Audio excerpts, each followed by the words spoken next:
Hello बच्चों, welcome to my YouTube channel.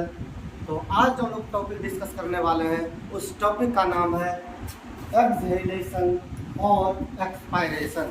यानी exhalation का मतलब क्या है? सांस छोड़ना, है ना। सांस छोड़ना का मतलब क्या है? क्या छोड़ना?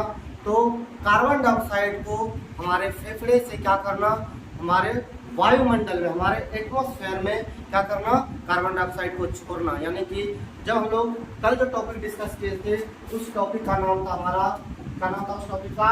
इनहेलेशन। इनहेलेशन में क्या पढ़े थे कि वायुमंडल से जो है ऑक्सीजन हम लोग फेफड़े के अंदर लेते थे, यानी कि सांस लेने को हम लोग क्या कहते थे? इनहेलेशन और इंस्पायरेशन, यानी कि सांस लेना या अंतःश्वसन। वो अंतःश्वसन जो था वो हमारा एक्टिव प्रोसेस था, सक्रिय प्रक्रिया था, जिसमें दो डायफ्राम, दो पेशी जो है जिम्मेदार था। कितना पेशी जिम्मेदार था? दो पेशी जिम्मेदार था। पहला हमारा था डायफ्राम और दूसरा हमारा था बाह्य अंतराप्रसुप्त पेशी, यानी कि एक्सटर्नल इंटरकोस्टल मसल।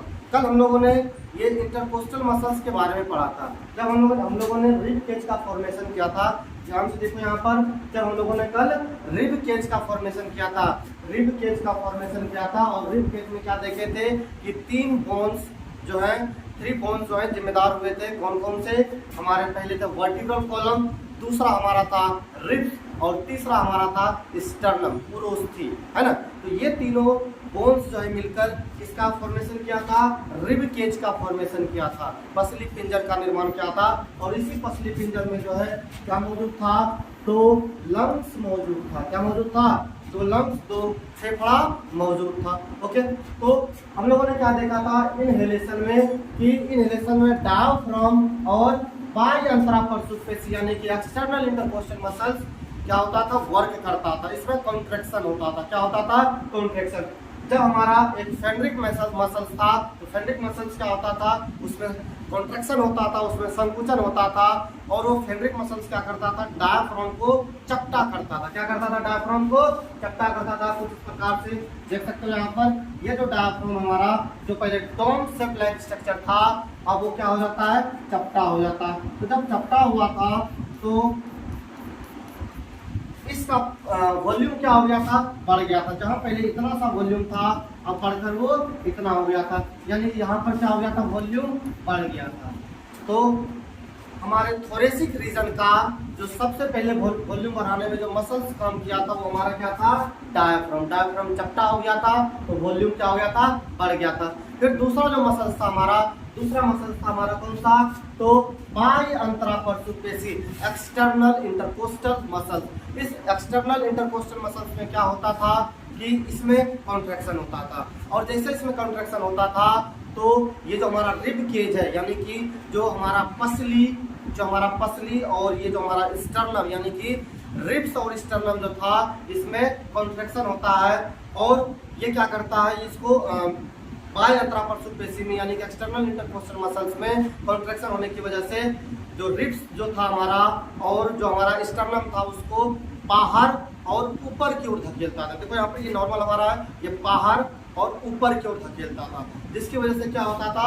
वॉल्यूम बढ़ जाता था। तो पहले डायफ्राम ने वॉल्यूम बढ़ाया था, फिर एक्सटर्नल इंटरकोस्टल मसल में वॉल्यूम बढ़ाया था। तो दोनों ने मिलकर थोरेसिक रीजन का क्या कर दिया? वॉल्यूम बढ़ा दिया। और जब वॉल्यूम बढ़ाएगा तो हम बताए थे कल कि वॉल्यूम जो है प्रेशर के इनवर्सली प्रोपोर्शनल होता है, व्युत्क्रमानुपाती होता है। तो वॉल्यूम यदि बढ़ेगा तो प्रेशर क्या होगा? कम हो जाएगा। प्रेशर क्या हो जाएगा? कम हो जाएगा। तो प्रेशर जब कम हो जाएगा तो जो वायुमंडल से जो ऑक्सीजन है हम लोग आसानी से हम लोग अपने फेफड़े में ले सकते हैं। तो ये तो हम लोगों ने कल इनहेलेशन के बारे में पढ़ा था, इंस्पायरेशन के बारे में पढ़ा था। आज हम लोग डिस्कस करने वाले हैं उस टॉपिक का नाम क्या था? एक्सहेलेशन या एक्सपायरेशन, यानी कि सांस छोड़ना या निःश्वसन। इसी को हम लोग क्या कहते हैं? निःश्वसन। सांस छोड़ने का मतलब क्या है? फेफड़े से जब हम लोग कार्बन डाइऑक्साइड को वायुमंडल में प्रदान करेंगे तो उसी को हम लोग क्या कह देंगे? एक्सहेलेशन या एक्सपायरेशन। ये हमारा कैसा प्रोसेस है? तो ये हमारा पैसिव प्रोसेस है, निष्क्रिय प्रक्रिया है। इसमें ना तो एटीपी का खपत होता है और ना ही एटीपी का फॉर्मेशन होता है, इसलिए इसको लोग कहते हैं निष्क्रिय प्रक्रिया। इस निष्क्रिय प्रक्रिया में के लिए क्या होता है? इसके लिए भी दो मसल जिम्मेदार होते हैं। कौन कौन से मसल जो दो जिम्मेदार होते हैं? पहला हमारा उदरीय पेशी यानी कि एब्डोमिनल मसल्स, और दूसरा जो हमारा होता है अंत अंतरापरशु पेशी यानी कि इंटरनल इंटरकोस्टल मसल। देखो यहाँ पर इंटरनल इंटरकोस्टल मसल है। हमारे पहले इनहेलेशन में क्या था? एक्सटर्नल। यहाँ पर हमारा क्या है? इंटरनल। तो इसमें क्या होता है कि इसमें हम लोगों को क्या करना है? वॉल्यूम को घटाना है। वॉल्यूम को क्या करना है? घटाना है और प्रेशर को बढ़ाना है। क्यों प्रेशर को बढ़ाना और क्यों वॉल्यूम को घटाना है? क्योंकि जब हमारे फेफड़े के अंदर प्रेशर बढ़ेगा तभी तो वो वायुमंडल की ओर जाएगा। कल एक सिलेंडर का एग्जांपल लिए थे, कल का यदि क्लास लिए होंगे तो बताए थे हम कि एक सिलेंडर का एग्जांपल लिए थे जिसका वॉल्यूम कम होता है। जिसका वॉल्यूम कम होता है उसका प्रेशर क्या होता है? ज़्यादा होता है, क्योंकि प्रेशर जो है इनवर्सली प्रोपोर्शनल होता है किसका? वॉल्यूम का। किसका होता है? वॉल्यूम का। तो वॉल्यूम यदि घटेगा तो प्रेशर क्या होगा? बढ़ेगा। तो हम लोगों को क्या करना है कि हमारे थोरेसिक रीजन का जो है क्या करना है? वॉल्यूम को घटाना है। वॉल्यूम को क्या करना है? घटाना है। तो वॉल्यूम को घटाने के लिए हम लोग क्या करेंगे? जो पहले जो हमारा मसल्स जो कॉन्ट्रैक्ट होकर जो हमारा डायफ्राम था वो रिलैक्स होगा। डायफ्राम हमारा क्या होगा? रिलैक्स होगा। और किसमें कॉन्ट्रैक्शन हुआ था? ध्यान से देखो यहाँ पर किसमें कॉन्ट्रैक्शन हुआ था? तो डायफ्राम में कॉन्ट्रैक्शन हुआ था तो वो चपटा हो गया था। क्या हो गया था? पहले डायफ्राम को डोम चपटा था, वो चपटा हो गया था, तो वॉल्यूम बढ़ गया था।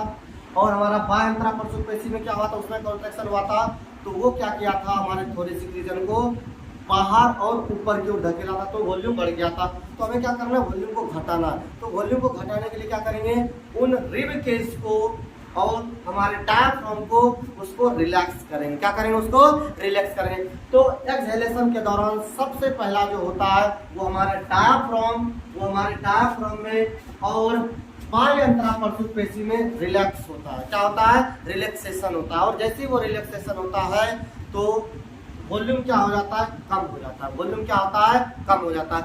अब ये जो बाह्य अंतरापरशु पेशी और डायफ्राम में जो रिलैक्सेशन होगा इसके लिए भी मसल जिम्मेदार होता है। कौन जिम्मेदार होता है? मसल जिम्मेदार होता है। वो कौन कौन सा मसल्स है?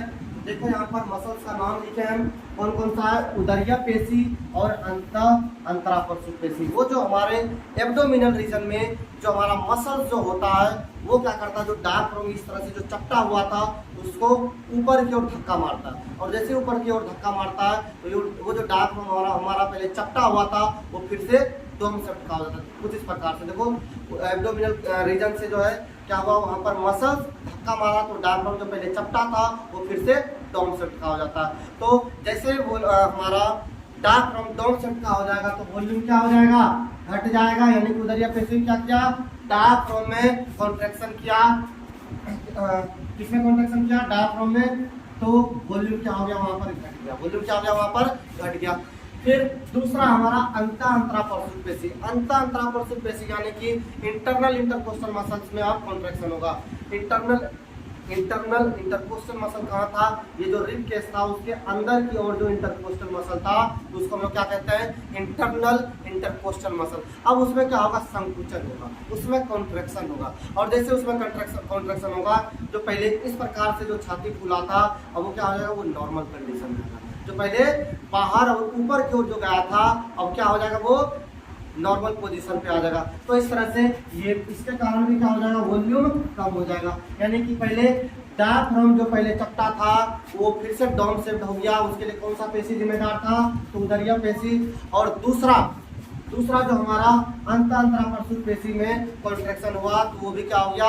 वो नॉर्मल पोजीशन में आ गया हमारा रिब केज, जिसकी वजह से हमारा वॉल्यूम क्या हो गया? घट गया। अब वॉल्यूम यदि घटेगा तो प्रेशर क्या होगा? बढ़ जाएगा। जब हमारे फेफड़े का प्रेशर बढ़ जाएगा, क्यों बढ़ा? क्योंकि वॉल्यूम घटा। जब हमारे फेफड़े का प्रेशर बढ़ जाएगा हमारे वायुमंडल से तो क्या हो जाएगा? कार्बन डाइऑक्साइड आसानी से बाहर की ओर चला जाएगा। यानी कि जो हम लोग पहले इनहेलेशन में ऑक्सीजन आदान किए थे, तो हम लोग एक्सहेलेशन में क्या कर रहे हैं, कार्बन डाइऑक्साइड प्रदान कर रहे हैं। ये जो गैसों का जो आदान प्रदान कर रहे हैं, इसी को हम लोग कहते हैं गैसों का विनिमय। क्या कहते हैं हम लोग इसको, गैसों का विनिमय कहते हैं। तो इस तरह से यहाँ पर हमारा टॉपिक जो है खत्म होता है ना। तो अगले वीडियो में मिलते हैं हम लोग। तब तक आप इस वीडियो को जो है शेयर करें, सब्सक्राइब करें और लाइक करना ना भूलें। Thank you.